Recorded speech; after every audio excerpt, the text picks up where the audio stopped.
Ella tumbuh terperangkap di balik fasad sebuah keluarga kaya yang tampak sempurna dan terhormat. Di balik citra itu, ia menjalani bertahan-tahan kekerasan emosional, gaslighting, dan dijadikan kambing hitam. Sementara saudara-saudaranya menerima seluruh kasih sayang dan pujian. Seiring bertambahnya usia, luka yang selama ini ia pendam berubah menjadi sesuatu yang lebih dingin kejernihan dan tekad untuk menuntut keadilan. Dalam diam, Ella mulai mendokumentasikan semuanya. Rekaman tersembunyi, potongan video, dan sebuah jurnal rahasia yang menyimpan kebenaran yang terus diputarbalikkan oleh keluarganya. Hari kelulusan menjadi panggung terakhir. Di hadapan audiens yang terpaku, Ella memutar bukti-bukti yang telah ia kumpulkan selama bertahun-tahun, menghancurkan citra sempurna yang selama ini dijaga mati-masyan oleh keluarganya. Tanpa sepatah kata pun, ia pergi, memutus seluruh ikatan. Dengan hanya mengandalkan dirinya sendiri, Ella membangun kembali hidupnya dari nol. Melewati kesulitan dan kesendirian, ia belajar bertahan, lalu bangkit menjalin hubungan yang tulus, merebut kembali jati dirinya, dan membuktikan ketangguhannya. Di belakangnya, keluarga yang dulu tampak tak tersentuh, ditinggalkan dalam kehancuran. Reputasi dan kekayaan mereka runtuh oleh beratnya kebenaran. Aroma rosemary dan daging domba panggang selalu membuat perutku mual. Bukan karena aku membenci makanannya, tetapi karena aroma itu adalah parfum kepura-puraan. Bau dari jamuan makan malam hari Selasa yang kesekian. Sandiwara lain di mana keluarga Sterling berpura-pura menjadi keluarga paling sempurna di lingkungan ini. Dan aku berpura-pura tidak ada. Aku duduk di ujung paling jauh meja makan dari kayu mahoni, permukaannya dipoles begitu mengilap, hingga aku bisa melihat bayangan terdistorsi dari mataku sendiri yang dipenuhi ketakutan. Ruang makan terasa dingin. Suhunya sengaja dijaga rendah, demi mempertahankan rangkaian bunga segar yang meledak dari vas kristal seperti kembang api. Ibuku, Victoria, duduk di ujung meja yang berlawanan. Posturnya begitu kaku siliola tubuhnya digantung oleh kawat-kawat tak kasat mata. Julian hari ini diterima di program matematika tingkat lanjut, umumkan Victoria.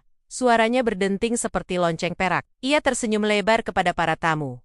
Getaran kebanggaan dalam suaranya diukur dengan sempurna. Yang termuda di angkatannya, tepuk tangan sopan, dan gumaman kagum bergema di seluruh ruangan. Di sampingku, Julian saudaraku berambut keemasan menyerap semuanya dengan kerendahan hati yang sudah terlatih. Menundukkan kepala secukupnya agar terlihat rendah hati, sambil tersenyum secukupnya agar tetap tampak unggul.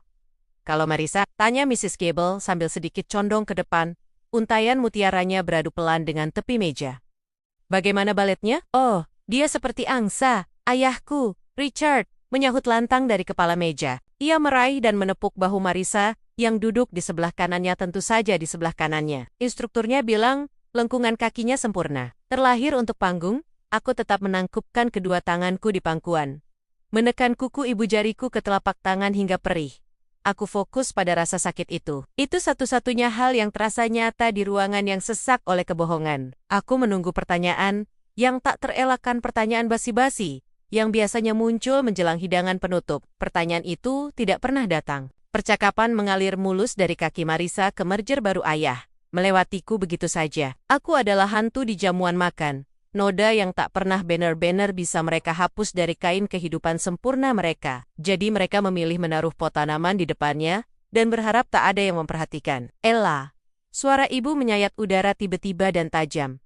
Aku tersentak, semua mata di meja tertuju padaku. Jantungku menghantam dadaku seperti burung yang terperangkap. Iya Bu, kamu membungkuk, katanya. Senyumnya kaku dan tak pernah mencapai mata. Itu membuatmu terlihat murung. Jangan merusak suasana untuk yang lain sayang. Maaf, bisikku. Meluruskan punggung hingga terasa nyeri. Dia memang selalu bad mood. Julian menimpali sambil meraih roti dengan arogansi santai. Kayaknya dia menikmati penderitaannya sendiri. Para tamu terkekeh. Tawa ringan yang membuat kulitku merinding. Mereka mengira itu hanya candaan antar saudara. Mereka tidak melihat kilatan kejam di mata Julian. Atau tangan ibu yang mencengkeram tangkai gelas anggurnya, hingga buku-bukunya memutih. Diamond, rumit, kata ayah sambil melambaikan tangan, seolah mengibaskan bau tak sedap. Ada yang mau tambah anggur? Insiden itu terjadi 10 menit kemudian. Pelayan telah membersihkan hidangan utama. Dan suasana mulai mengendur karena alkohol. Marissa menggerakkan tangannya dengan antusias, menceritakan gadis ceroboh di kelas baletnya. Lengannya berayun lebar, ceroboh. Tangannya menghantam gelas kristal berat berisi anggur merah yang berada di dekat piringnya. Waktu seolah melambat. Aku melihat cairan gelap itu melengkung di udara. Gelombang merah yang menghantam taplak meja renda putih yang masih bersih. Cipratannya mengenai gaun krem Mrs. Gable menetes ke karpet. Keheningan menghantam ruangan. Marisa membeku. Mulutnya terbuka membentuk huruf O sempurna. Air mata langsung menggenang di matanya, mekanisme pertahanan yang telah ia kuasai sejak usia 5 tahun. Oh tidak, isaknya. Ibu sudah berdiri seketika, serbet di tangan. Tapi ia tidak bergerak ke arah Marisa. Ia memutar kepalanya. Matanya mengunci ke arahku dengan presisi seekor predator. "Ella!" teriaknya. Ketidakadilan itu menghantamku begitu keras, hingga tubuhku refleks tersentak. "Aku tidak menyentuhnya," kataku. Suaraku gemetar. "Aku duduk jauh di sini." "Jangan berbohong," desis ibu.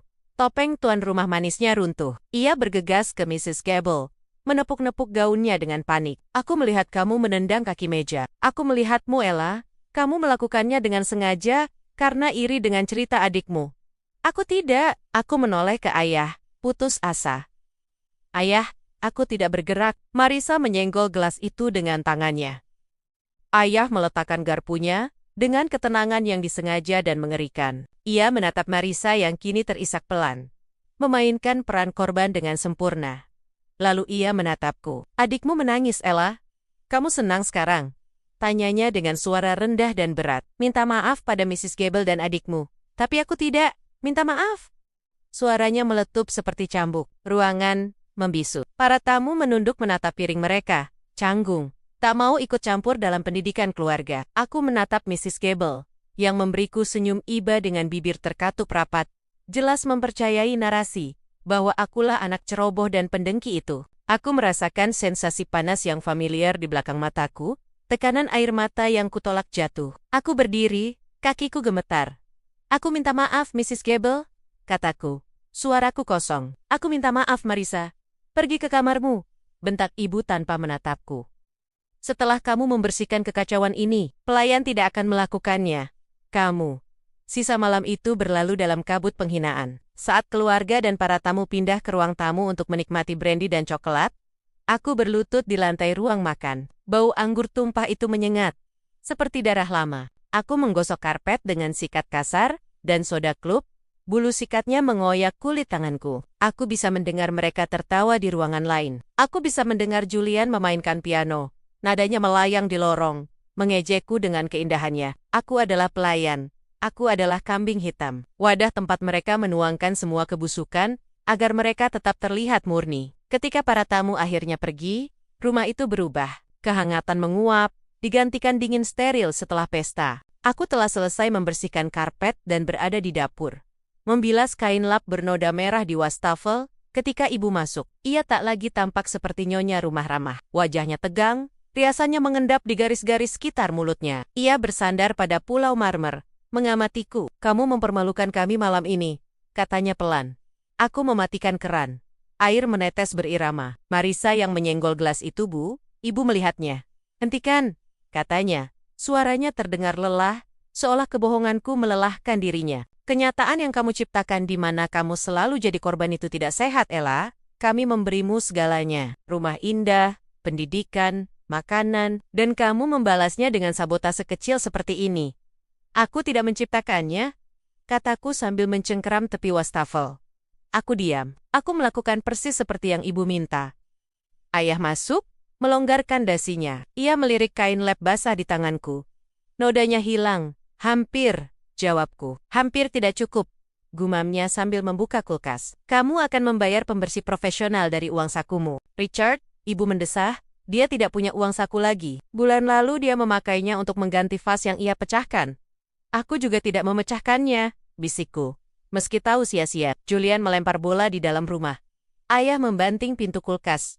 Suaranya menggema seperti tembakan. Ia mendekat, menjulang di atasku.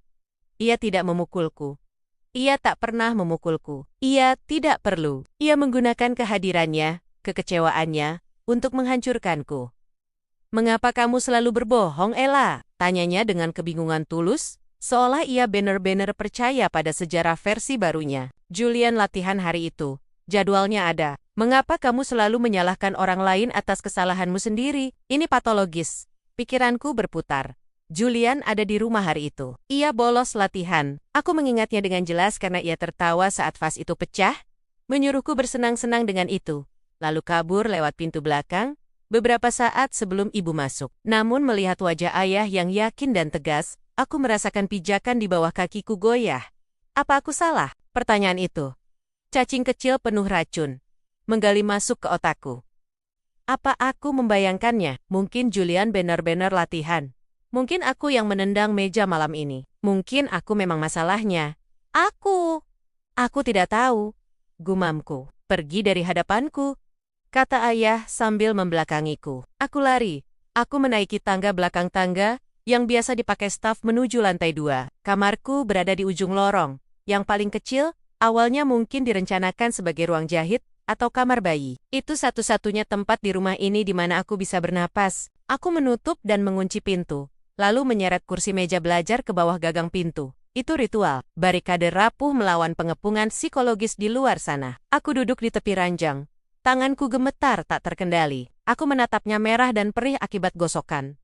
Bukti fisik dari hukumanku. Jika aku mengarang semuanya, mengapa tanganku terluka? Jika aku memang masalahnya, mengapa ingatan tentang lengan Marisa yang mengayun terasa begitu tajam dan jelas? Aku menyelipkan tangan ke bawah kasur, menyusuri pegas dingin, hingga menemukan kain pelapis yang longgar. Aku menarik keluar sebuah buku catatan kecil berwarna hitam. Murah, kubeli dari uang receh yang kukumpulkan, tapi itu benda paling berharga yang kumiliki. Aku meraih pulpen dan membuka halaman yang hampir penuh.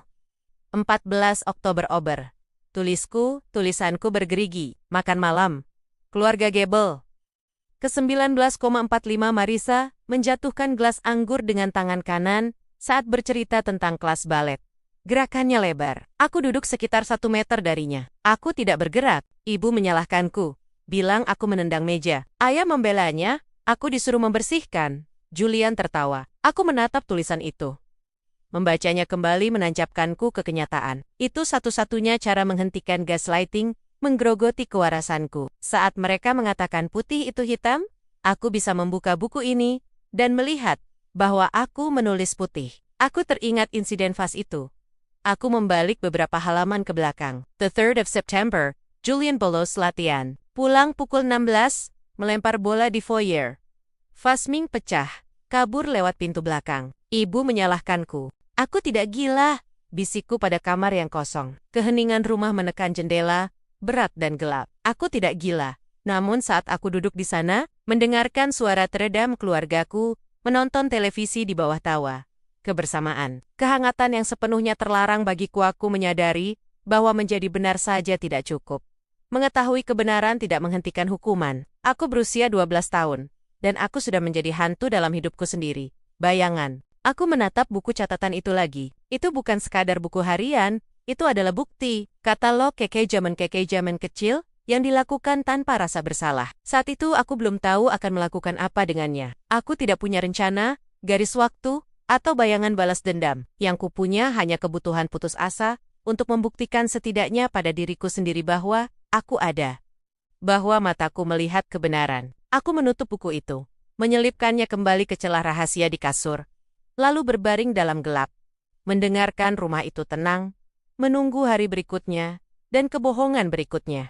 Peralihan dari masa kanak-kanak ke remaja biasanya ditandai dengan pencarian jati diri, proses berantakan, kacau, namun penuh pertumbuhan. Bagiku, itu bukan pertumbuhan, melainkan pengerasan. Bagian hatiku yang lunak dan rapuh, bagian yang selama 1 dekade, menangis di atas bantal, dan memohon sisa kasih sayang perlahan, membatu menjadi sesuatu yang dingin dan tak tertembus.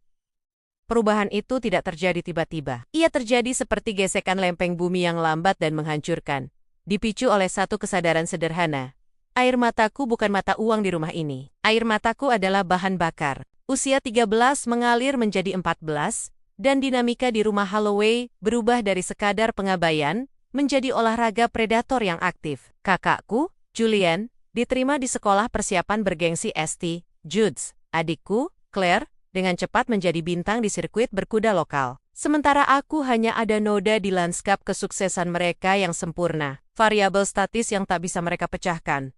sehingga mereka memilih mengejeknya saja. Titik balik itu momen presisi, ketika bara harapan terakhir padam datang pada sebuah Sabtu lembab di akhir Agustus. Orang tuaku mengadakan pesta tahunan akhir musim panas. Rumah itu dirawat secara berlebihan. Lantai marmer di foyer berkilau begitu tajam, hingga tampak seperti danau beku. Dan aroma bunga lili putih segar begitu menyengat, hingga terasa seperti suasana pemakaman. Pagi itu aku menghabiskan waktu dengan menjadi tak terlihat. Ditugaskan memoles peralatan perak yang akan digunakan untuk outdoors. Jariku berbau cairan penghilang karat, dan belerang kontras tajam, dengan aroma lavender dan air mawar yang melekat pada Claire. Saat akhirnya aku keluar dari ruang cuci, mengenakan gaun kuning pucat, yang dipaksa ibu untuk kupakai 2 ukuran terlalu besar. Membuatku tampak seperti bunga layu, yang kekurangan gizi teras sudah dipenuhi para elit kota. Berdiri tegak, Ella, gumam ayah saat melewatiku, segelas scotch di tangan. Ia bahkan tidak menatapku. Matanya terpaku pada seorang rival bisnis di seberang halaman. Kamu terlihat seperti tanda tanya. Tidak pantas. Iya, ayah, bisikku. Menarik bahu ke belakang, hingga tulang belikatku terasa nyeri. Aku mengambang ke pinggiran, dekat semak hydrangea, berharap bisa melewati malam itu sebagai furnitur latar. Namun anonimitas adalah kemewahan yang tidak diizinkan bagiku. Sebuah pertunjukan selalu membutuhkan penjahat tahu. Setidaknya orang bodoh Hagar, para tokoh utama tampak semakin bersinar. Oh, dan ini dia orangnya. Suara ibu jernih dan diproyeksikan dengan presisi teatrikal membelah udara lembab. Ia sedang menjadi pusat perhatian di dekat air mancur. Dikelilingi 3 wanita lain, para ibu dari Tumonmen sekelasku. Ia melambai memanggilku dengan tangan penuh berlian. Senyumnya kaku dan mengerikan dalam kesempurnaan. Perutku bergejolak. Aku berjalan mendekat. Kerikil berderak keras di bawah sepatu datarku. Nyonya Sterling baru saja bertanya tentang les pianomu, sayang, kata ibu sambil meletakkan tangan di bahuku. Genggamannya kuat, kuku manikurnya menekan tulang selangkaku cukup untuk menyakiti, tersembunyi oleh kain. Aku sudah berhenti, Bu, kataku pelan. Ibu membatalkan gurunya tahun lalu. Keheningan jatuh sekejap. Ibu tertawa ringan, berdenting seperti kaca pecah. Oh, Ella, imajinasimu memang luar biasa, katanya sambil melirik para wanita itu dengan ekspresi kompak. Kami tidak membatalkan gurunya, sayang. Pak Henderson yang menolak datang lagi. Katanya kamu tidak punya temperamen untuk disiplin. Kami hanya mencoba menjaga perasaanmu. Darahku terasa surut dari wajahku. Itu tidak benar. Beliau pindah ke Chicago. Lihat, ibu menghela napas. Wajahnya berubah menjadi martir yang lelah. Ia menatap Mrs. Sterling.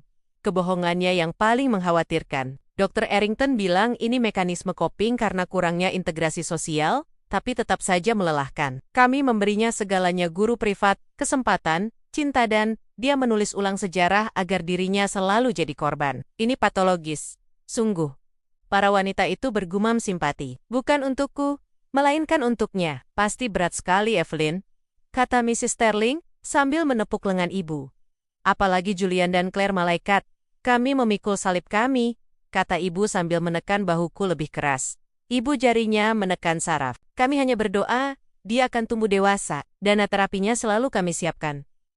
Aku berdiri kaku. Kebohongan itu begitu berani, begitu rapi, dan disampaikan dengan keanggunan santai, sehingga membantahnya hanya akan membuktikan tuduhan mereka. Jika aku berteriak, aku tidak stabil. Jika aku menangis, aku manipulatif. Jika aku diam, aku menerima diagnosis itu. Mengapa kamu tidak memeriksa Catherine, Ella? Kata ibu, melambaikan tangan mengusirku. Buat dirimu berguna. Jelas kamu tidak pandai bersosialisasi. Tawa yang mengiringiku kembali ke rumah, bukan tawa keras. Ia sopan, pelan, dan jauh lebih melukai. Itu suara realitasku ditimpa ulang secara langsung. Sisa malam itu kuhabiskan di dapur, menatap pantulan diriku di permukaan baja lemari es. Aku tidak membantu Catherine. Aku hanya berdiri, menghirup aroma saus dan cairan pembersih, merasakan panas naik di dadaku. Bukan panas basah dari kesedihan lagi, ini kering, membakar, panas gurun tempat tak ada yang tumbuh. Le Route Malam. Setelah tamu terakhir diantar pergi dengan sedan hitam, dan rumah kembali ke keheningan menindasnya, aku menemukan orang tuaku di perpustakaan. Ayah sedang melonggarkan dasinya. Wajahnya merah oleh alkohol dan kepuasan. Ibu menghitung kartu RSVP untuk gala amal berikutnya. Aku berdiri di ambang pintu.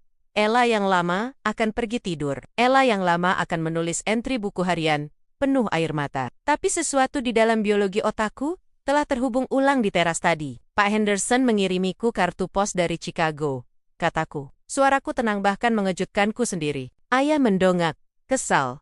Kamu mengoceh apa lagi sekarang, Pak Henderson? Guru piano. Dia pindah karena pekerjaan istrinya. Dia tidak berhenti karena aku. Ibu berbohong pada Mrs. Sterling.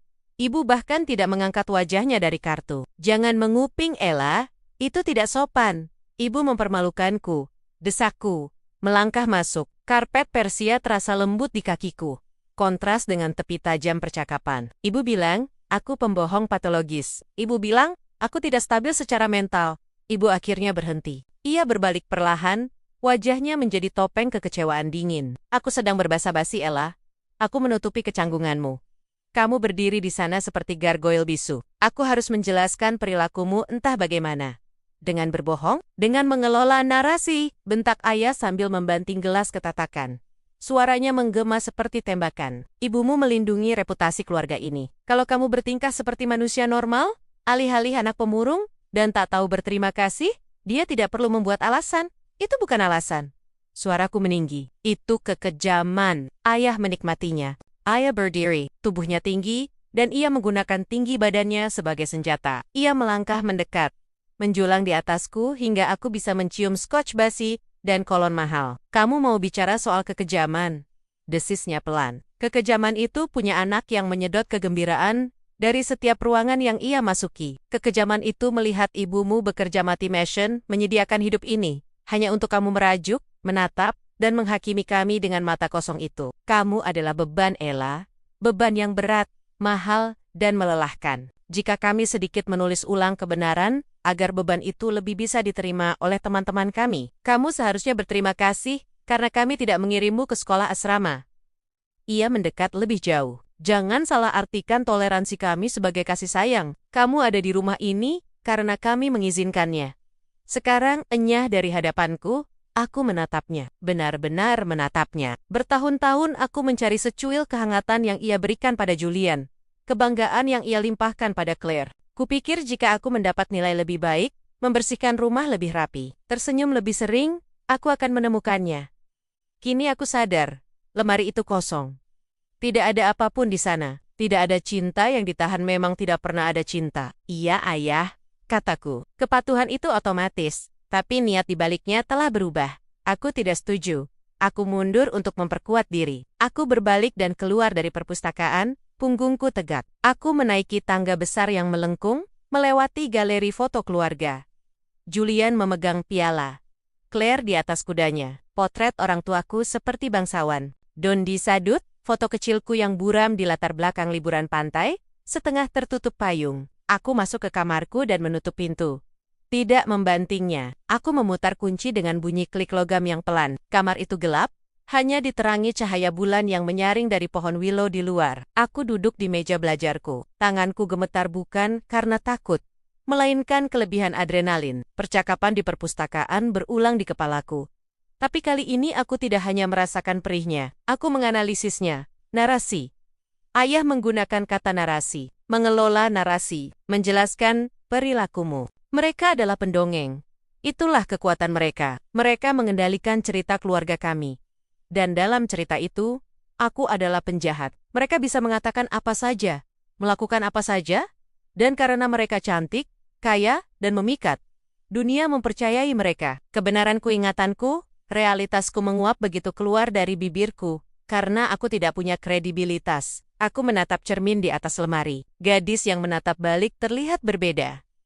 Matanya memang merah, tapi tatapan memohon itu telah hilang. Anak kecil putus asa yang ingin dipeluk ibunya telah mati di perpustakaan tadi. Sebagai gantinya, ada seseorang yang lain. Seseorang yang mengerti bahwa keadilan tidak diberikan keadilan, direkayasa. Jika mereka menginginkan narasi, aku akan memberikannya. Tapi aku tidak akan menulisnya dengan air mata atau keluhan. Aku tidak akan melawan mereka dengan argumen yang bisa mereka anggap sebagai drama remaja.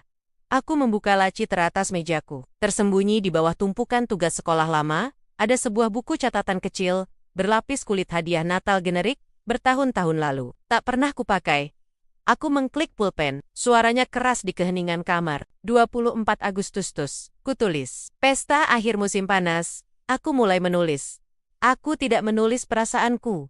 Aku menulis kutipan. Aku menyalin dialog di teras kata demi kata. Aku mencatat nama para saksi. Mrs. Sterling, Mrs. Holloway, para catering. Aku menulis waktunya. Aku menuliskan kebohongan spesifik tentang kesehatan mentalku. Lalu aku membalik halaman dan menulis apa yang terjadi di perpustakaan. Kata-kata ayah, kamu adalah beban yang berat dan mahal. Saat selesai, aku menatap tinta di halaman. Itu belum cukup. Kata-kata di kertas hanyalah kata-kataku melawan kata-kata mereka.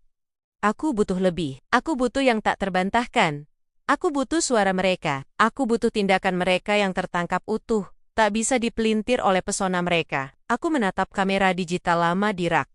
Warisan dari Julian saat ia mendapat model terbaru.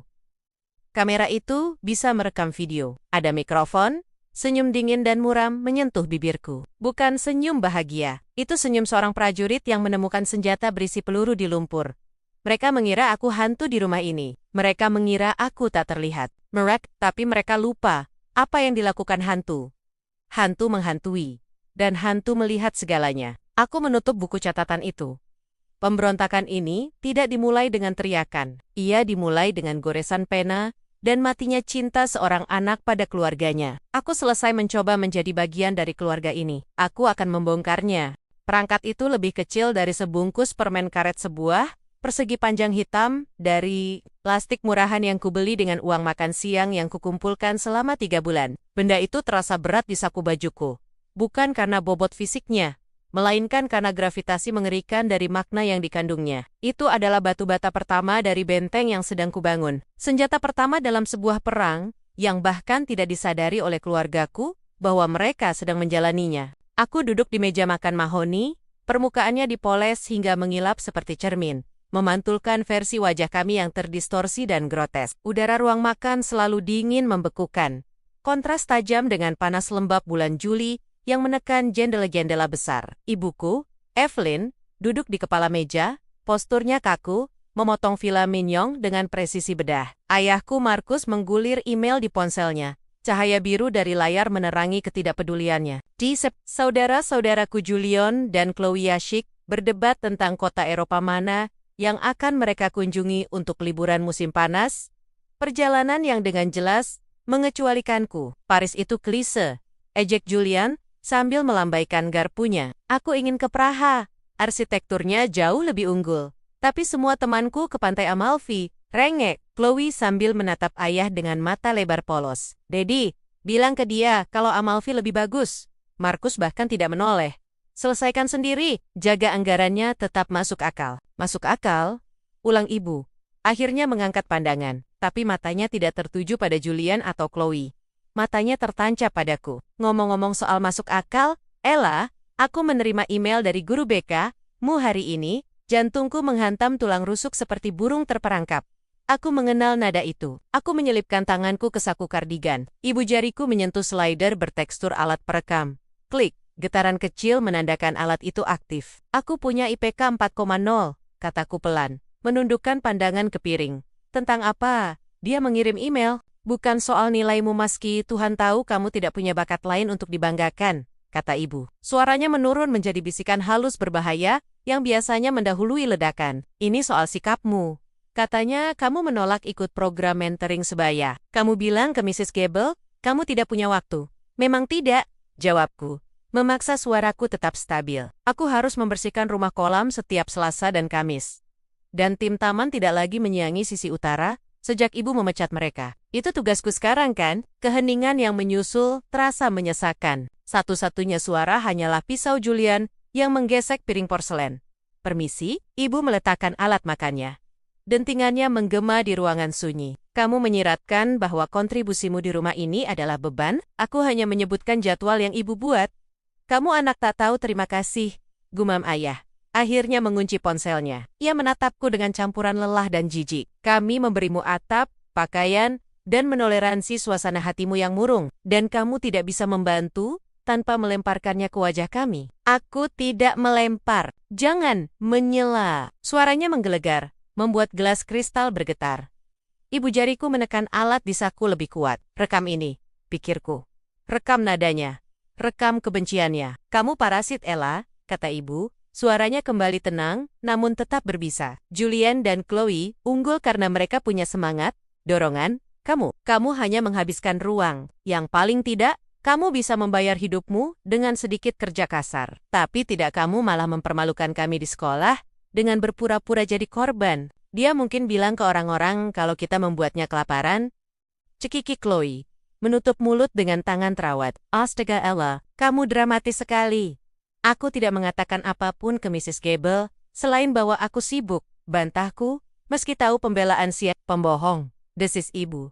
Kamu pembohong patologis, penyakit, kami sudah mencoba mencintainya keluar dari dirimu, tapi kamu busuk sampai ke inti. Aku menatapnya. Untuk pertama kalinya setelah bertahun-tahun, aku tidak merasakan sengatan air mata. Yang ada justru jarak dingin dan klinis. Aku seperti jurnalis yang mendokumentasikan bencana, ilmuwan yang mengamati reaksi berbahaya. Maaf Bu, kataku halus sebuah kebohongan mulus. Aku akan minta maaf pada Mrs. Gable. Aku akan meluangkan waktu, pastikan. Katanya ketus sambil mengangkat gelas anggur. Dan bereskan meja, kamu sudah merusak seleraku. Malam itu, terkunci di perlindungan kamar mandi, dengan pancuran menyala untuk menyamarkan suara. Aku memutar ulang rekamannya. Audionya sedikit teredam kain kardigan, tapi kata-kata Nia jernih. Kamu parasit, pembohong patologis, busuk sampai ke inti. Mendengarkannya kembali mengikis emosi. Ini bukan kenangan lagi, ini bakti. Aku memindahkan file itu ke folder transkripsi di ponsel burner yang kusimpan di dalam buku biologi berlubang. Aku menamai file itu Makan Malam, 14 Juli, Parasite. Audio hanyalah satu pilar arsitekturku. Visual lebih sulit didapat, syarat risiko ketahuan, tapi perlu untuk melukiskan ketimpangan hidup kami. 2 minggu kemudian, pada Sabtu yang terik, kesempatan itu datang. Pesta kebun musim panas tahunan. Kian dekat acara tempat orang tuaku memamerkan kekayaan, dan berpura-pura kami keluarga Kennedy. Daftar persiapannya panjang. Ella, batu teras harus disikat. Semuanya, perintah ayah saat sarapan. Dan perak, harus dipoles. Jangan masuk rumah sebelum lumutnya hilang. 4 jam aku berlutut di bawah matahari kejam. Buku-buku jariku mentah, kulit lututku terkelupas oleh batu kasar. Bau pemutih dan ganggang menyengat hidung. Keringat menetes ke mata, mengaburkan pandangan, tapi aku terus menyikat. Lewat pintu Prancis, aku melihat ruang tamu. Pendingin ruangan menyala penuh embun, tampak di kaca. Julian tergeletak di sofa kulit bermain game. Chloe mengecat kuku kakinya di karpet. Ibu membaca majalah. Sesekali tertawa dan mengacak rambut Julian penuh sayang. Tableau itu sempurna. Aku mengusap tanganku pada jeans kotor dan mengeluarkan kamera digital kecil yang dulu kuambil dari tumpukan donasi kamera lama yang dibuang orang tuaku. Aku menyimpannya direkatkan di bawah furnitur teras saat tak digunakan. Aku menyelipkan kamera di antara daun pakispot. Mengarahkan lensa ke balik kaca. Aku menekan rekam. 10 detik tawa mereka, waktu luang mereka, kemudahan hidup mereka. Lalu, tanpa memotong, aku membalik kamera ke diriku. Aku tidak bicara. Aku biarkan lensa merekam tanganku yang melepuh, noda tanah di pipiku, kaus kebesaran basah oleh keringat, yang kupakai untuk kerja kasar. Kontrasnya berteriak. Klik, tersimpan. Setiap bukti, butuh tempat aman. Kamarku tidak aman. Ibu punya kebiasaan membereskan. Eufemisme untuk menggeledah barang-barangku. Aku butuh arsip hantu. Aku menemukan papan lantai longgar di belakang lemari. Di bawah tumpukan selimut musim dingin, yang ku tahu tak akan disentuh. Di bawah papan itu, tersarang di isolasi, tersimpan karya hidupku ponsel burner, kamera, beberapa flash disk, dan jurnal. Jurnal adalah benda paling berbahaya. Rekaman membuktikan kekejaman mereka. Jurnal membuktikan kewarasanku. Di sanalah aku membongkar gaslighting mereka. Suatu malam akhir Agustus, rumah sunyi. Orang tuaku digala. Saudara-saudaraku menyelinap ke pesta. Aku duduk di lantai lemari. Satu-satunya cahaya dari senter kecil yang kugigit di antara gigi. Aku membuka buku catatan hitam berlapis kulit. Tulisan tanganku rapat, kecil, memaksimalkan setiap inci kertas. 28 Agustus, kutulis, insiden di dapur. Ibu mengaku kehilangan gelang tenis berlian. Ia langsung menuduhku mencurinya untuk membeli narkoba tuduhan. Tanpa dasar, mengingat aku tak punya mobil, uang, dan hanya keluar rumah untuk sekolah. Ia mengacak kamarku, merobek spray, berteriak bahwa aku pencuri seperti nenekku. Cek realitas. Aku berhenti sejenak. Pena melayang. Aku harus presisi. Aku tidak mengambil gelang itu. Aku membantunya mencari. 20 menit kemudian, aku menemukannya di saku mantel miliknya sendiri.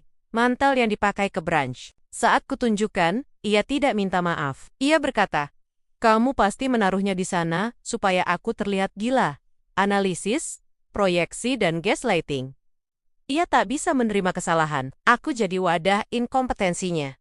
Tiba-tiba pintu depan dibanting. Panik dingin menyetrum nadiku. Mereka tak seharusnya pulang 2 jam lagi. Langkah berat bergema di foyer marmer langkah ayah. Tak seimbang oleh alkohol. "Ella!" Suaranya menggelegar dari bawah. Aku kalang kabut. Buku itu kututup. Kuselipkan ke lubang. Papan lantai kukembalikan. Selimut kutarik menutupinya. Merapikan lipatan dengan tangan gemetar. Senter kumatikan dan kuselipkan di bawah bantal. Aku sudah duduk di ranjang. Buku kimia terbuka di pangkuan. Ketika pintu kamarku dibuka paksa, ayah berdiri di sana. Dasi tuksedonya terurai. Wajahnya merah belang. Ibu di belakangnya, pucat dan buas. "Di mana?" tuntut ayah, tubuhnya sedikit oleng. "Di mana apa?" Suaraku kecil, terlatih. "Scotch, Blue Label. Aku beli kemarin." Ia melangkah masuk. Bau whisky mahal, dan asap cerutu basi bergulung. "Hilang setengah botol, aku tidak minum, ayah." "Ayah tahu, jangan bohong." Ia menerjang, mencengkeram lenganku. Jarinya menghunjam, memar. Ia mengguncangku. "Kamu kira kamu pintar, berkeliaran seperti hantu. Kamu beri ke siapa? Anak laki-laki. Kamu jual." "Aku tidak menyentuhnya." Aku menjerit. Nyeri menusuk. "Mungkin Julian, jangan berani menyalahkan kakakmu." Jerit ibu dari ambang pintu. "Julian atlet, dia tidak meracuni tubuhnya. Kamu yang licik, kamu yang punya rahasia." Aku bersumpah, aku tidak mengambilnya. Ayah mendorongku ke belakang. Aku menghantam kasur. Napasku terhempas. Ia menjulang. Bayangannya menelan cahaya lorong. "Kami akan menggeledah kamar ini," geramnya. "Dan kalau kutemukan setetes alkohol, atau apapun yang kamu sembunyikan, Tuhan menolongmu." Aku membeku. Papan lantai, aman. Tapi, apakah tak terlihat? Ayah menggobrak-abrik laci meja, menumpahkan pena dan kertas. Ibu ke lemari pakaian. Menarik, mengguncang, melempar seperti kain lap. "Tolong," bisikku. Air mata keluar bukan sedih, melainkan teror ketahuan. Jika mereka menemukan jurnal, permainan selesai. Mereka tidak hanya menghukum, mereka akan menghancurkan bukti dan mengurungku. Ayah menuju lemari. Napasku terhenti. Ia meraih tumpukan selimut. 2 teratas dilempar. Yang bawah ditendang. Tumit sepatu gaunnya berhenti beberapa senti dari papan longgar. Ia berhenti, menatap ke bawah. Waktu memanjang. Aku menghitung jarak ke pintu. "Lari? Tidak. Tak ada tempat." "Tidak ada," gumamnya. Berbalik, ia menendang tumpukan pakaianku saat keluar. "Tak berguna. Pasti dia minum semuanya dan buang botolnya ke tong tetangga," sindir ibu. "Lihat dia. Menyedihkan. Bereskan ini, Perina, ayah. Dan jangan harap keluar rumah sebulan. Kamu dihukum sampai belajar menghormati." Mereka pergi, meninggalkan pintu terbuka. Langkah menjauh, lalu pintu kamar mereka dibanting. Aku tak bergerak 10 menit. Menunggu rumah kembali ke erangan sunyinya. Barulah aku turun dari ranjang. Aku tidak membereskan kekacauan. Aku melangkahinya, menuju lemari, berlutut. Aku mengangkat selimut tersisa. Papan lantai utuh. Aku menghembuskan napas bergetar. Isaac tertehan. Aku mengambil ponsel burner. Aku tidak menangis. Tidak berteriak. Aku membuka aplikasi perekam. Rekam. 12 September, bisikku. Suara bergetar namun tekad mengeras seperti berlian. Penyerangan fisik, tuduhan palsu pencurian alkohol, kamar digeledah, ancaman kekerasan, ayah mabuk, ibu memfasilitasi kekerasan. Arsip tidak ditemukan. Aku menghentikan rekaman. Aku menatap kehancuran kamarku. Seperti badai lewat, tapi mereka tidak menemukan badai itu.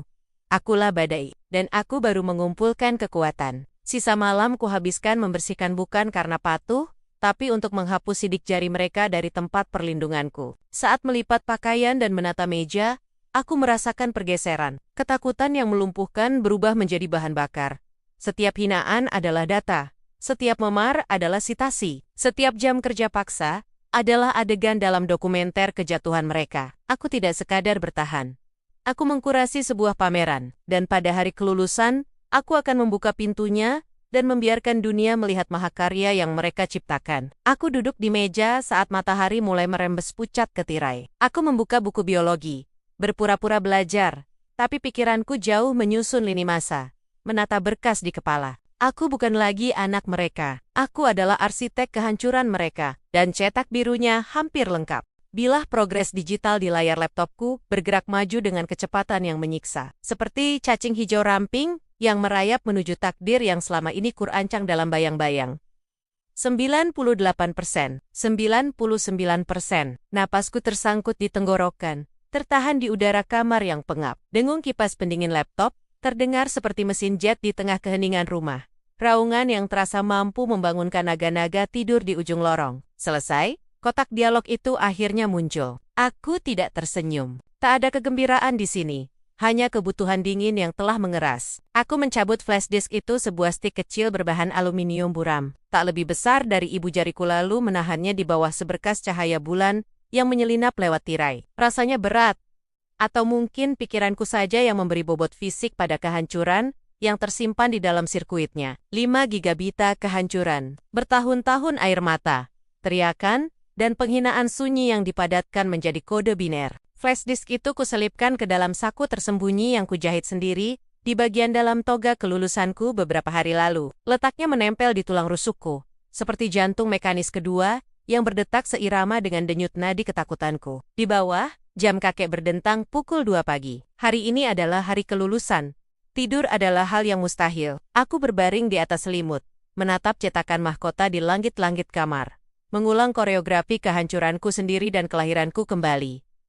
Kecemasan ini bukan tentang tindakannya. Aku sudah melewati titik ragu sejak berbulan-bulan lalu. Kecemasan ini murni soal teknis. Apakah sistem proyektor sekolah akan kompatibel? Apakah audio cukup keras menjangkau barisan belakang tempat para donatur besar duduk? Apakah ibuku akan melihat getaran di tanganku sebelum aku mencapai podium? Matahari terbit dengan kemegahan pucat yang menyakitkan, menerangi dibu-dibu kecil yang menari di udara kamarku. Aku menjalani rutinitas pagi, seperti hantu yang menghantui hidupnya sendiri. Air pancuran begitu panas, mengikis keringat dingin dari malam sebelumnya, tapi tak mampu menghapus simpul takut di perutku. Sarapan adalah mahakarya kepura-puraan. Saat aku masuk ke dapur, aroma kopi sangrai dan pastry mahal bermentega memenuhi udara. Ibuku, Evelyn, sudah berpakaian sempurna, blus sutranya rapi tanpa celah. Mutiara di lehernya berkilau seterang sorot mata maniknya. Ia sedang merangkai bunga di vas kristal, mematahkan batang bitangnia dengan efisiensi yang nyaris brutal. "Ella," akhirnya, katanya tanpa menoleh. Bunyi guntingnya memotong udara. "Kamu kelihatan lelah. Pakai concealer yang ibu belikan. Kita tidak mau kamu terlihat kusam di foto." Pencahayaan auditorium itu terkenal tidak ramah. "Selamat pagi, Bu," jawabku. Suaraku stabil, terlatih. Aku duduk di kursi pulau marmer. Ayahku, Richard, duduk di ujung meja, tersembunyi di balik Wall Street Journal. Ia bahkan tak mengakui keberadaanku sampai ia membalik halaman. Pidato valediktorian. "Kamu sudah punya draft revisinya?" Ia tidak bertanya apakah aku siap. Ia bertanya, apakah aku memasukkan paragraf yang ia tulis tentang warisan keunggulan dan pentingnya dukungan keluarga. "Sudah." Aku berbohong, kata itu terasa seperti abu di lidahku. "Semuanya siap." "Bagus." Ia menurunkan koran, menilaiku dengan tatapan dingin. Seolah aku portofolio saham yang performanya memadai, tapi tetap perlu diawasi. "Pastikan artikulasimu jelas. Kamu punya kebiasaan menurunkan suara di akhir kalimat. Itu memancarkan kelemahan." "Aku ingat," kataku sambil meraih roti panggang, yang kutahu takkan bisa kutelan. Adik lelekiku, Liam, masuk dengan gaduh, melempar tongkat lacrosse Nia ke atas meja, hingga nyaris mengenai vas. Ia adalah pangeran emas, diizinkan kasar, berisik, dan berantakan. Kemewahan yang tak pernah aku miliki. "Hati-hati dengan kristalnya, Liam," tegur ibu. Tapi suaranya tak setajam saat ia bicara padaku. Ia tersenyum hangat padanya. Senyum tulus yang memelintir pisau di perutku. "Kamu senang untuk hari besar kakakmu?" Liam meraih croissant dan mengangkat bahu, remahnya berjatuhan ke lantai. "Pasti membosankan." "Pidatonya berapa lama, El?" "Kalau lebih dari 10 menit, aku ketiduran." "Tidak lama," jawabku pelan. "Tepat sepanjang yang dibutuhkan." "Jangan bikin malu keluarga," gumamnya sambil mengunyah. "Liam, sopan santun," kata ayah, tanpa mengangkat wajah. Udara di dapur terasa menekan, syarat dengan ekspektasi tak terucap, bahwa aku akan seperti biasa memainkan peranku. Boneka sempurna, peraih prestasi yang pendiam, properti bagi narasi publik mereka. Mereka tak tahu bahwa boneka itu sedang menggenggam korek api. Kita berangkat 45 menit lagi, umum ibu sambil melihat jam bertatah berlian. Aku mau dapat kursi bagus. Keluarga Peterson akan datang. Dan aku ingin mereka melihat dengan jelas dari mana disiplinmu berasal, Ella. Tentu, kataku. Aku ganti baju dulu. Di kamarku, aku berdiri di depan cermin panjang. Toga kelulusan berwarna biru tua, berbahan polyester murahan, yang berdesir setiap kali bergerak. Aku menutup resletingnya. Rasanya seperti zirah. Di baliknya, aku mengenakan gaun putih sederhana ku beli, dengan uangku sendiri di toko barang bekas. Disembunyikan dari pengawasan ibu satu-satunya benda yang benar-benar terasa milikku. Aku memeriksa saku itu. Flash disknya ada. Keras, dingin, nyata. Perjalanan menuju upacara adalah pelajaran tentang sesak. Aku duduk di kursi belakang Mercedes, jok kulitnya dingin di kakiku. Interiornya berbau kelone kayu cheddar ayah, dan parfum floral ibu campuran memualkan, yang memicu sakit kepala di belakang mataku. Nanti saat menerima ijazah, kata ibu dari kursi depan, sambil mengatur spion, tersenyumlah dengan gigi. Jangan senyum tipis kebiasaanmu itu. Terlihat murung. Dan jabat tangan kepala sekolah dengan tegas, tambah ayah. Kontak mata. Tunjukkan kamu punya masa depan. Stanford bukan cuma soal nilai, tapi juga kehadiran. Aku tahu. Jawabku, menatap keluar jendela. Halaman-halaman rapi, pagar tinggi, fasad sempurna, persis seperti kami. Dan Ella, ibu berbalik sepenuhnya. Tatapannya menusuk. Saat resepsi nanti, kamu harus berbaur dengan anggota dewan. Beasiswa yang mereka denai itu besar. Jangan bersembunyi di sudut bersama teman-temanmu. Ini kesempatan jaringan. Aku tidak punya teman, Bu. Ingatku pelan. Ibu tidak menyukai mereka. Ia melambaikan tangan. Yang tidak kusukai adalah pengaruh buruk. Kamu harus berterima kasih. Lihat posisimu sekarang, terbaik seangkatan. Ya, pikirku. Lihat di mana aku berada. Kami tiba di auditorium besar yang berbau lilin lantai dan antisipasi. Area parkir penuh mobil mewah, dan orang tua berpakaian terbaik. Aku segera dipisahkan dari mereka, digiring ke area persiapan bersama para lulusan lain. Semoga sukses, sayang, seru ibu sambil berpose seolah ada kamera. Buat kami bangga. Aku berjalan pergi tanpa menoleh. Area belakang panggung kacau. Siswa-siswa mengatur topi, membenahi tali, tertawa gugup. Aku bergerak di antara mereka seperti batu di aliran air tak tersentuh oleh kegembiraan mereka. Aku merasakan isolasi yang dalam, bukan kesepian, melainkan perbedaan. Mereka khawatir terpleset atau lupa teks. Aku khawatir meledakkan bom nuklir. Ella, di sini, wakil kepala sekolah, Pak Henderson, menghampiri dengan clipboard. Pidatonya siap. Kamu siap tampil? Aku menepuk saku togaku, merasakan bentuk flash disk. Siap, Pak. Filenya ada, tinggal colok ke laptop podium untuk visual. Ia mengernyit. Visual. Kamu tidak menyebutkan slideshow saat gladi. Jantungku menghantam tulang rusukku. Cirik goya, jika ia menolak, semuanya runtuh. Aku memaksa senyum dengan gigi, seperti yang ibu inginkan. Hanya beberapa foto kelas senior. Montase penutup. Aku menyelesaikannya semalam. Kejutan untuk Tumon Man. Pak Henderson melirik jam, keringat muncul di dahinya. Suara penonton di auditorium kian menggelegar. Band mulai pemanasan. Secara teknis harusnya aku cek. Ia menghela napas. Sudahlah, yang pantas saja. Jangan meme aneh. Sangat pantas, kataku. Ini kebenaran. Ia menepuk bahuku dan berlari pergi. Aku menghembuskan napas yang tak kusadari kutahan. Upacara dimulai. Prosesi berlalu seperti kabur pomp and circumstance, kilatan kamera, pidato administrasi yang monoton. Aku duduk di barisan depan, kursi valediktorian, menatap podium kayu gelap. Ia tampak seperti altar. Aku bisa merasakan tatapan orang tuaku di tengkukku. Aku bisa membayangkan mereka dengan jelas. Ibu duduk tegak, menilai busana ibu-ibu lain. Ayah memeriksa ponsel. Liam bersandar malas. Mereka menunggu momen kejayaan saat mereka bisa berbisik, itu anak kami. Kami yang membentuknya. Dan mereka benar. Mereka membentukku. Mereka memahatku dari kritik dan kelalaian. Mereka hanya tak sadar telah memahat sebuah senjata. Dan sekarang, suara kepala sekolah menggema. Dengan kehormatan besar, saya memperkenalkan valediktorian tahun ini. Siswa dengan ketekunan akademik, karakter, dan potensi luar biasa. Mari kita sambut. Ella Sterling tepuk tangan sopan mengguyur ruangan. Aku berdiri. Kakiku terasa mantap. Disosiasi telah sepenuhnya mengambil alih. Aku menonton diriku dari langit-langit. Gadis bertoga biru naik ke panggung.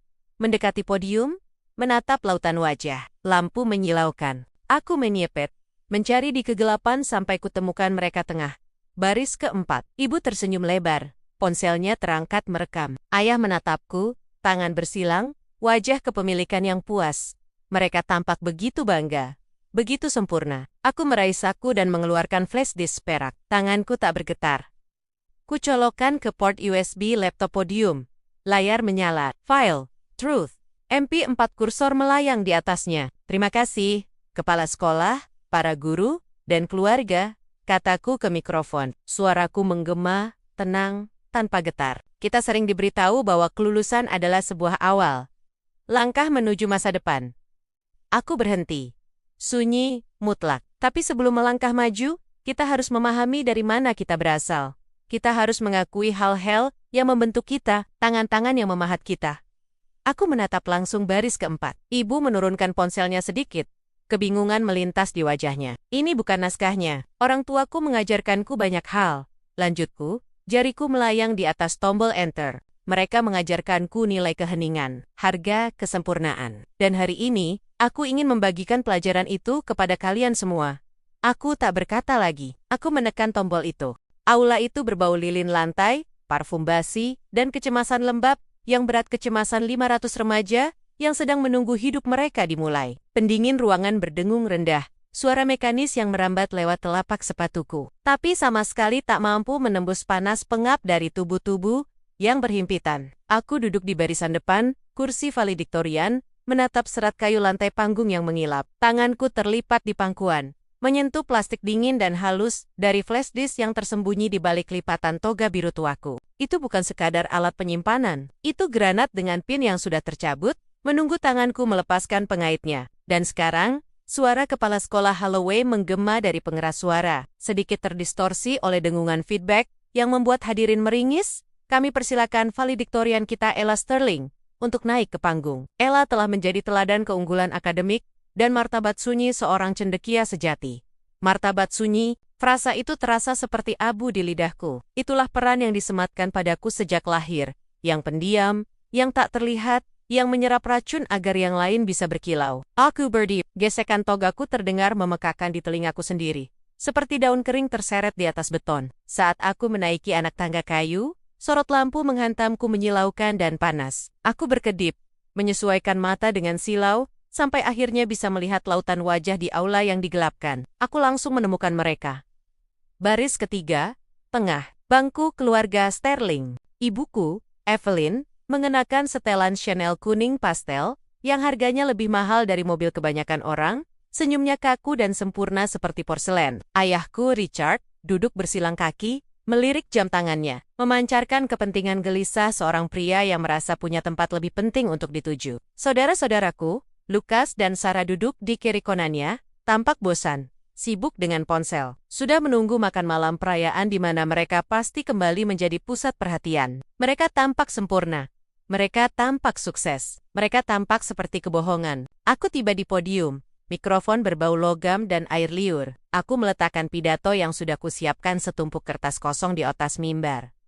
Jantungku tidak berdebar cepat. Ia menghantam perlahan dan berat ke tulang rusukku, seperti genderang perang. Terima kasih, kepala sekolah Holloway, kataku. Suaraku stabil, bahkan terasa asing bagiku sendiri. Kita sering diberitahu bahwa kelulusan adalah waktu untuk menatap ke depan. Namun, untuk memahami kemana kita akan pergi, kita harus memahami dari mana kita berasal. Kita harus mengakui fondasi yang membentuk kita. Aku meraih ke dalam lengan bajuku. Flash disk itu terasa berat, padat oleh tahan-tahan, momen yang dicuri. Dengan gerakan terlatih, aku mencolokkannya ke laptop yang terhubung ke layar proyektor raksasa di belakangku. Aku ingin berbagi sebuah presentasi tentang realitas fondasiku. Layar di belakangku berkedip dari hitam ke biru. Lalu gambar pertama muncul, bukan kolase sesi belajar atau semangat sekolah. Itu sebuah video, bertanda waktu 4 tahun lalu. Sudut kameranya rendah, tersembunyi di rak buku. Mengintip di antara daun tanaman pot. Audio menggema di seluruh aula, jernih dan tajam. Kamu parasit, Ella. Suara itu jelas suara ayahku. Di layar, Richard Sterling berdiri menjulang di atas diriku yang berusia 14 tahun di dapur. Aku berlutut, memunguti pecahan mangkuk keramik yang pecah. Aku minta maaf, Dad. Tadi terpleset, bisik Ella kecil, suaranya gemetar. Terpleset, di layar, Richard menendang tanganku. Tidak cukup keras untuk mematahkan tulang, tapi cukup untuk membuatku terlempar ke pecahan porselen yang tajam. Kamu melakukan ini untuk menyakiti kami. Kamu ceroboh, bodoh, dan menguras sumber dayaku. Lihat kakakmu. Lukas menjatuhkan barang? Tidak. Lukas punya masa depan. Kamu cuma menghabiskan ruang. Desahan kaget menyapu aula. Dimulai dari barisan depan, lalu bergulung ke belakang seperti ombak. Aku tidak menoleh ke layar. Aku menatap ayahku. Rahangnya ternganga. Warna wajahnya lenyap begitu cepat, hingga ia tampak seperti mayat yang dipakaikan jas. Ia mulai berdiri, tapi perempuan di sebelahnya bukan ibuku, melainkan istri wali kota menangkap lengannya. Ia menatap ayahku dengan ngeri. Aku menekan remote. Slide berganti. Kali ini montase hari raya. Layar terbagi dua. Di kiri, Lukas membuka kunci BMW baru. Sarah membuka tas desainer, menjerit kegirangan. Di kanan, aku, di latar belakang, mengenakan sweater pudar, menyerahkan kantong sampah untuk membersihkan kertas kado mereka. Lalu audio dari alat perekam tersembunyi diputar. Suara ibuku manis dan lengket, nada yang ia gunakan saat ingin melukai paling dalam. Oh, Ella, jangan dramatis. Kami tidak membelikanmu hadiah karena kami membayar terapimu. Tuhan tahu, kamu sudah cukup mahal untuk diperbaiki. Kalau kamu tidak sebegitu rusaknya, mungkin kamu pantas dapat barang bagus. Kenapa kamu tidak bisa normal seperti Sarah? Aula kini sunyi mematikan. Sunyi seperti ruang hampa yang menghisap udara. Tak ada batuk, tak ada yang bergeser. 500 keluarga membeku, menyaksikan otopsi sebuah reputasi. Aku menatap ibuku. Tangannya mencengkeram lehernya, memeluk kalung mutiara seolah benda itu mencekiknya. Mulutnya membuki menetap, seperti ikan yang terdampar, tapi tak ada suara keluar. Ia menoleh ke orang tua lain, mencari sekutu, namun mereka menjauh, menggeser tubuh seakan kekejamannya menular. Aku menekan lagi. Layar menampilkan sebuah dokumen. Hasil pindai catatan harianku, berdampingan dengan video dari 3 bulan lalu. Video itu memperlihatkan meja makan keluarga. Aku duduk di sana, pucat dan kurus. Aku diterima di Kolombia, kata Ella di video dengan suara pelan. Reaksi di layar langsung muncul. Lukas tertawa. Kamu, tolong. Mereka punya kuota keberagaman untuk kasus amal. Ibuku bahkan tidak mengangkat wajah dari saladnya. Kami tidak akan membayar itu, Ella. Kamu bisa ke community college kalau dapat kerja, dan kuliah kami simpan untuk sekolah hukum Lukas. Tapi, aku dapat beasiswa penuh, kata Ella di video. Kalau begitu pakai itu untuk pindah, bentak ayahku di layar sambil menuang anggur. Astaga, kamu merusak setiap makan malam. Berhenti membuat semuanya tentang kamu. Kamu narsis? Ironi kata narsis menggantung di udara aula, berat dan menyesakkan. Aku menunduk ke podium. Tanganku masih stabil. Ada jarak aneh dalam diriku. Seolah aku melayang di atas panggung. Menonton pertunjukan yang kutulis sendiri, tapi tak lagi kumainkan. Ketakutan telah lenyap. Rasa malu yang mengikatku selama 18 tahun menguap, terbakar oleh cahaya keras proyektor. Matikan itu, teriakan itu merobek keheningan. Ayahku, ia telah lepas dari keterkejutan, dan kini berdiri di lorong. Wajahnya ungu oleh amarah. Jarinya pun menunjuk gemetar ke arah panggung. Matikan sekarang. Dia berbohong. Itu rekayasa. Deepfake. Dia tidak stabil secara mental. Kepala sekolah Holloway, berkeringat deras, melangkah ke arahku meraih laptop. Ella, tolong. Ini. Aku menghalanginya dengan lenganku. Mataku terkunci pada ayahku. Aku tidak berkata apa-apa. Aku hanya menekan tombol itu sekali lagi. Slide terakhir bukan video. Itu satu foto resolusi tinggi yang diambil 2 hari lalu. Menampilkan brankas di ruang kerja ayahku. Terbuka. Di dalamnya tumpukan uang tunai dan dokumen berlabel jelas. Rekening lepas pantai, Cayman, tepat di sampingnya, daftar tulisan tangan berjudul aset untuk dilikuidasi. Namaku tercantum di sana. Di sebelah nomor polis asuransi. Implikasinya cukup samar untuk aman secara hukum, tapi cukup spesifik untuk mengerikan. Gumaman di kerumunan berubah menjadi gemuruh. Ponsel terangkat, kilatan kamera meledak. Aku bisa melihat siaran langsung dimulai. Keluarga Sterling yang sempurna sedang menjadi tren bukan? Karena filantropi mereka. Ayahku membeku di lorong. Ia melihat foto itu, ia tahu artinya. Ini bukan sekadar kekerasan. Ini penggelapan pajak dan konspirasi yang terungkap di depan setengah kota. Ia menatapku, dan untuk pertama kalinya dalam hidupku, aku melihat ketakutan sejati di matanya. Ia bukan raksasa lagi. Ia hanya pria kecil yang serakah, dengan kastil dari kaca. Aku menutup laptop. Layar menjadi hitam, menenggelamkan ruangan kembali ke senja buatan. Keheningan kembali, tapi berbeda. Bukan keheningan penantian. Ini keheningan setelah ledakan. Udara bergetar oleh keterkejutan. Aku tidak melanjutkan pidato, tak ada lagi yang perlu dikatakan. Bukti itu sendiri adalah pidato perpisahan. Aku mengambil map ijazah berlapis kulit yang diletakkan kepala sekolah Holloway di podium sebelumnya. Aku menatap embos emas lambang sekolah. Rasanya ringan, tak berarti. Aku berjalan ke tepi panggung, tepat di depan keluargaku yang membeku dalam kehancuran mereka. Aku berjongkok, sejajar dengan mata ibuku yang basah oleh air mata, dan maskara yang luntur. Aku tidak mencibir, aku tidak tersenyum, aku hanya menatapnya dengan kehampaan yang dalam dan mengerikan. Aku melepaskan map ijazah dari jariku. Benda itu jatuh di lantai di kakinya, dengan bunyi gedebuk tumpul. Aku berdiri, membelakangi mereka. Aku berjalan melewati kepala sekolah, yang berdiri ternganga, terlalu terkejut untuk menegurku. Aku melewati deretan guru, yang menatapku dengan campuran horor dan iba, yang perlahan menyadari. Aku menuruni tangga di sisi lain panggung. Ella, kembali ke sini. Suara ayahku serak, putus asa, retak di bawah dunia yang runtuh. Dasar anak tak tahu terima kasih. Kembali ke sini, aku terus berjalan. Hak sepatuku berdetak ritmis di linoleum lorong tengah. Kiri, kanan, kiri, kanan. Bunyi itu seperti metronom yang menghitung detik-detik menuju kebebasanku. Saat aku melewati barisan siswa, mereka sedikit menyingkir, menarik kaki, menatapku dengan mata membelalak. Aku bukan gadis tak terlihat lagi. Aku adalah kekuatan alam. Aku mencapai pintu ganda berat di belakang aula. Lampu exit menyala merah, mercusuar di tengah redup. Aku mendorong palang. Pintu terbuka, dan semburan udara luar menghantamku panas, lembab, berbau knalpot dan rumput yang baru dipotong.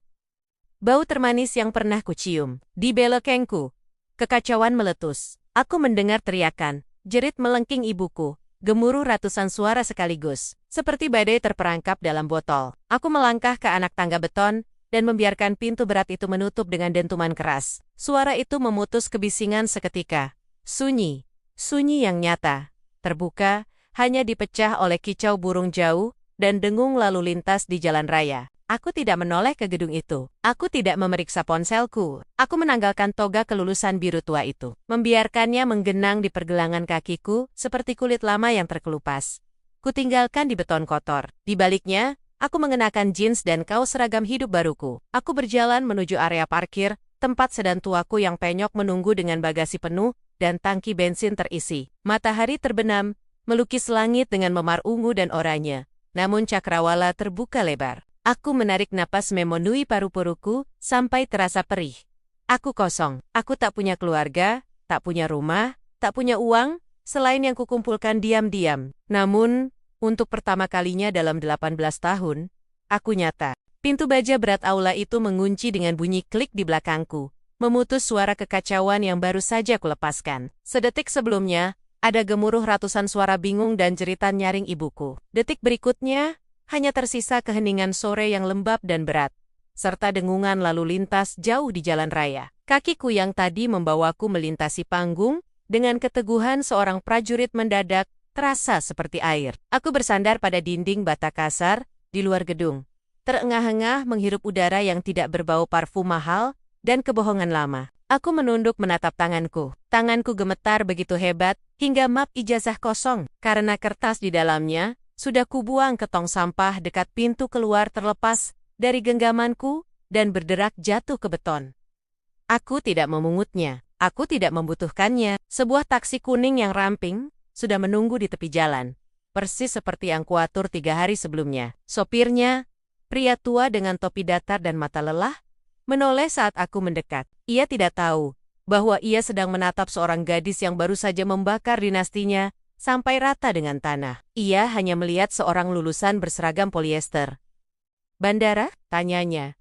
Suaranya serak dan datar. Stasiun kereta? Koreksiku sambil masuk ke kursi belakang. Jok vinilnya panas dan lengket di kulit kakiku. kontras tajam dengan kulit Beretsi Mercedes milik ayahku. Rasanya nyata, kasar, sempurna. Saat mobil bergerak, ponsel di dalam genggamanku mulai bergetar. Awalnya dengung rendah, lalu meningkat menjadi permohonan ritmis yang panik.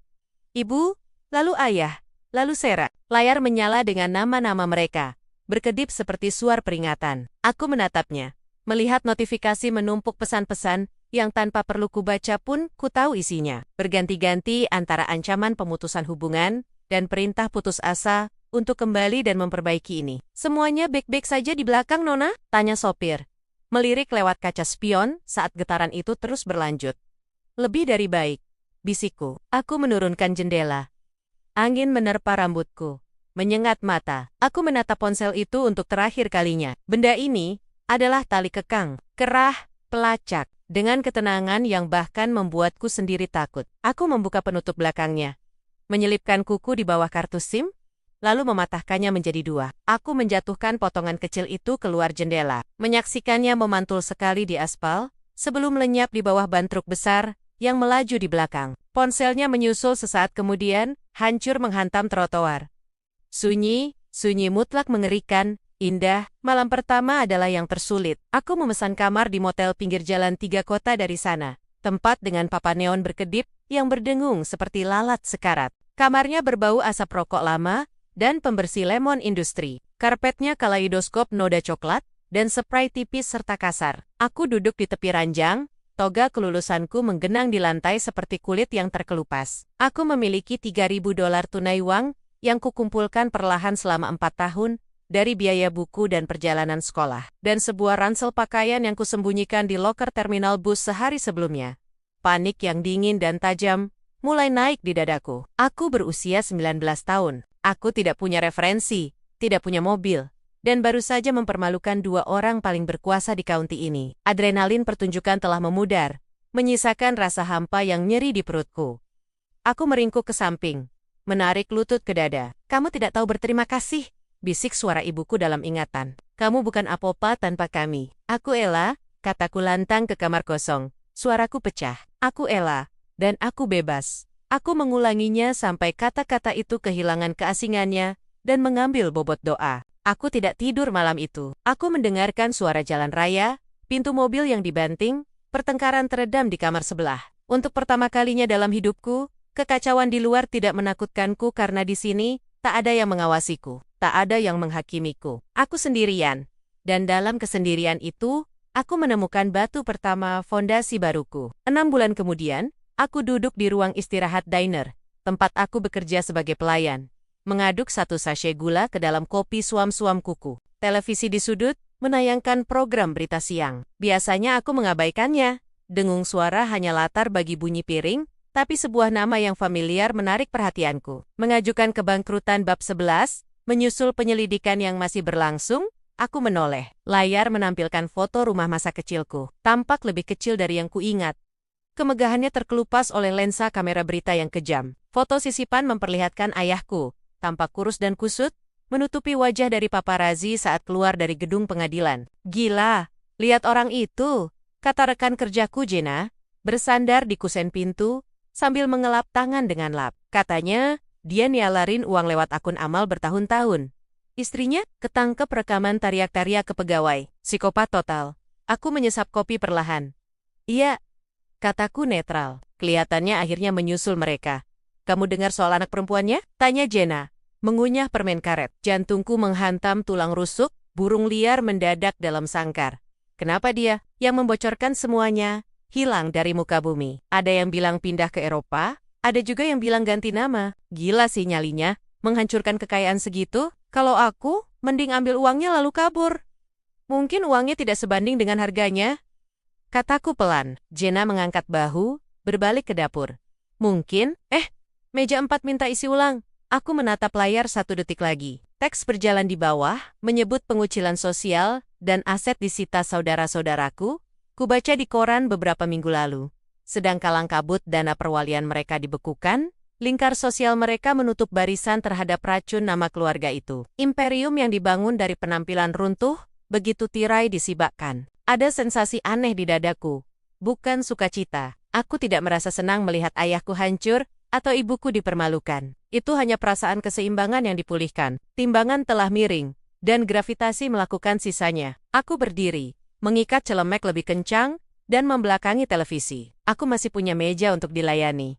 7 tahun adalah waktu yang panjang. Cukup panjang untuk setiap sel dalam tubuh manusia beregenerasi, artinya Ella, yang duduk di ranjang motel itu, tak lagi ada secara fisik. Ia telah digantikan oleh seorang perempuan yang tahu cara membayar pajak, memperbaiki wastafel bocor, dan menatap mata seorang pria tanpa gentar. Aku berdiri di balkon firma arsitektur kecil yang kudirikan, memandang cakrawala kota. Udara senja terasa sejuk, berbau hujan dan aspal basah. Kamu melakukannya lagi. Sebuah suara berkata dari ambang pintu. Aku berbalik melihat Julian memegang 2 cangkir teh. Ia tinggi, bermata hangat yang berkerut di sudutnya mata, yang telah melihat lukaku dan tidak berpaling. Melakukan apa? Tanyaku sambil menerima cangkir itu.